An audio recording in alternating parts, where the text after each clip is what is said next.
Hi everyone, good afternoon to you. Thank you so very much for all the lovely comments I had on the Wilton Road project. So that's very much appreciated. So amongst the comments, I had a pertinent question which I would like to address today, and that question was, what were the challenges I faced when I was doing this project? And for me, two of the challenges stand out. One is the distance I had to travel. The second is in my choosing to do an extension to the property. So in terms of distance, if you remember right, I did say in that video the project wasn't local to me. So the train journey was about 2 hours to travel there. And most times I did this about 3 days a week. And I had to like leave home really early, and to get there for like 10 a.m. and in order to make the most of the day. So it was pretty challenging and quite tiring. And apart from just the physical um, difficulties, there was also the difficulty of not being there every day. And I'll give you an example. So, because I wasn't able to be at that project every day, there was an instruction I gave to the builder, which ended up not being carried out. So, I did say to the builder there was a bit of the floor that wasn't level, and obviously, if we are going to spend all this time and all this money tearing down the whole house, might as well go the whole way and do everything that needed doing. So I said to the builder I needed that floor leveled. And the builder himself wasn't on the project every day because mine wasn't the only project he was handling. So it was impossible for him to be there every day. So he gave instructions to his guys in turn to say, level this flooring.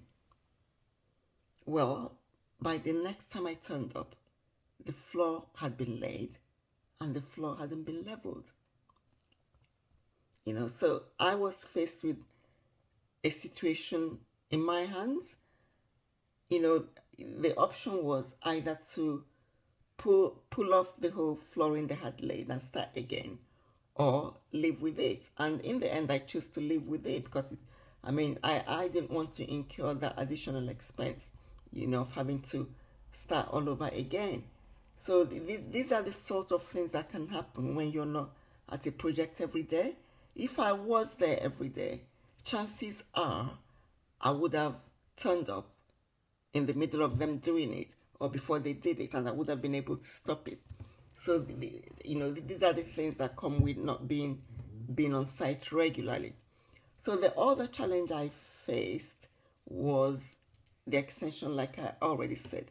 So even though the extension I was doing was within permitted development, so I didn't need a full planning permission, but I still needed building control approval. So I had to get them involved from the beginning because that's what you do. I had to get them involved from the beginning, and obviously they come round and tell you what they need you to do and how they want you to do it. And if you want your project signed off at the end of the day, you have to do as they say, So, but where it becomes a problem is when you do it, you need to get them back on site. And because these building control officers are very busy people, they have so many sites they're covering. It could take a long time to get them back on site, and you actually can't move forward on that particular bit until they have inspected it and given you the go-ahead to proceed.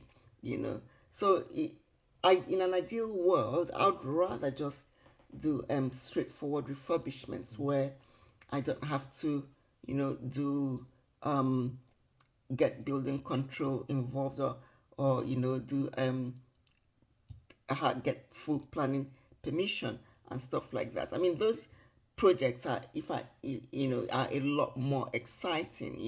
You actually feel that meatier, if I can use that word. Um, but at the end of the day, I'm not in the business to, just do something that makes me feel good. The bottom line is you're trying to turn a profit.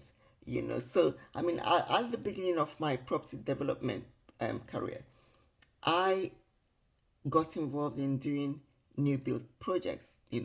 I did that a couple of times. I bought land and I built, and it felt good. It just felt really good, and you know, at the end of it, you feel a huge sense of achievement. But then I found out that it was much easier. It was a quicker turnaround doing a straightforward refurbishment, because if you are doing a new build, it's taking you about 8 months to 1 year to turn around the project for probably this very similar profit you would have from doing a simple refurbishment. So, in the time it takes you to do a new build, you've turned around two basic refurbishments. So, what's the point? I mean, the only way I would ever do a new build again would be if I was in a position to do a block of flats. Then that's different, because you're doing so many buildings at the same time, or so many units at the same time. Then that's worth it. But apart from that, give me a simple, straightforward refurbishment any day of the week.